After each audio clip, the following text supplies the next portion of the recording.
አቶ ዳይማ ጉዲሳ ይላይ ነበር አንድ አካባቢያችን ላይ የሚገኝ ሰው ሁሌ ከልጄ ጋር ኳስ ስጫወት ስሯሯጥ ምናምን ሲያየኝ እና ምን ልላችሁ ፈልጌ ነው፣ አንቺም ራስሽ ልጅ ነሽ፣ ልጅ ታሳድጊያለሽ ለማለት ነው ተረቱ። እና ልጆችን መውለድ የተፈጥሮ ሂደት ቢሆንም ግን ደግሞ ልጆች ወደዚህ ምድር ስናመጣ ሜንታሊ፣ ፊዚካሊ፣ ሳይኮሎጂካሊ ኢኮኖሚካሊ ዝግጁ ነን ወይ የሚለውን ነገር ቤተሰብ ወላጅ እንደ ወላጅነት ራሱን ሊያይ ይገባል። ከመውለዱ በፊት ኢቭን አንድ ልጅ አይደለም 2 ልጅ እየጨመረ ልጆች በመጣን ቁጥር ምን ያህል ልጆችን አንድ ላይ ማድረግ አቅሙ አለን፣ ምን ያህል ልጆቻችንን እንከታተላለን፣ ምን ያህል ለልጆቻችን ሪስፖንሲቢሊታችን እንወጣለን የሚለውን ነገር ልናይ ይገባል ማለት ነው።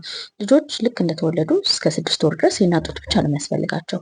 ከ6 ወር በኋላ ደግሞ የምግብ ፕሮግረስ አላቸው። እያንዳንዱ ጨጓራቸው ሊፈጭ የሚችለውን ምግብ እያየን እያጠናን ዩቱብ እየተከታተልን እንደምናሳድጋቸው ሁሉ ልጆች አድገው ተመርቀው ስራቸውን ይዘው በራሳቸው ማገናዘብ እስኪጀምሩ ድረስ የቤተሰብ ኃላፊነት ናቸው። ወላጆች የማናውቀውና ብዙ ጊዜ የማንረዳው ነገር አሁን ላይ ልጆች ለመመገብ ብዙ አስቸጋሪ ስለሆኑ ወላጅ በይበላልኛል ደስታ ብቻ ዩቱብ እየሰጠን ስልክ እየሰጠን የልጆችን ሜንታል ኬዝ እያበላሸን ነው። ስለዚህ እኚህን ነገሮች ልጆች በዚህ ሰዓት ከወላጆቻቸው ጋር ካላቸው ኮሚኒኬሽን ይልቅ ከጎረቤት ከአካባቢ ሰዎች ጋር ያላቸው ኮሚኒኬሽን ጥብቅ ነው። ስለዚህ አካባቢያቸውንስ ለምንድን ነው ልጆች ከወላጆቻቸው የበለጠ በዙሪያቸው ካለ ሰዎች ጋር ጥብቅ ሆነው ትምህርት ቤት እየሄዳችሁ የልጆቻቸውን ደህንነት ልጆቻቸው ምን አይነት አክቲቪቲ እንደሚያደርጉ ልትጠይቁ ልታውቁ ይገባል ማለት ነው።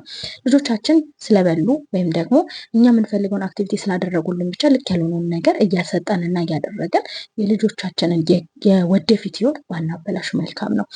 በጣም ብዙ የተለያዩ ለወላጆች የሚሆን ሀሳብ እንዲሁም ደግሞ ያነበብነው እንዲሁም ደግሞ ትልልቅ ሰዎችን እየጋበዝን እዚህ እንወያያለን። ዩቲዩብ ባዮ ላይ ያለላችሁ ሰብስክራይብ አድርጉ። ይህ ልጆች ነክ ጉዳዮችን እንድንወያይ የተከፈተ የዩቲዩብ ቻናል ስለሆነ ሰብስክራይብ አድርጉ። እወዳችኋለሁ። መልካም ቀን ባይ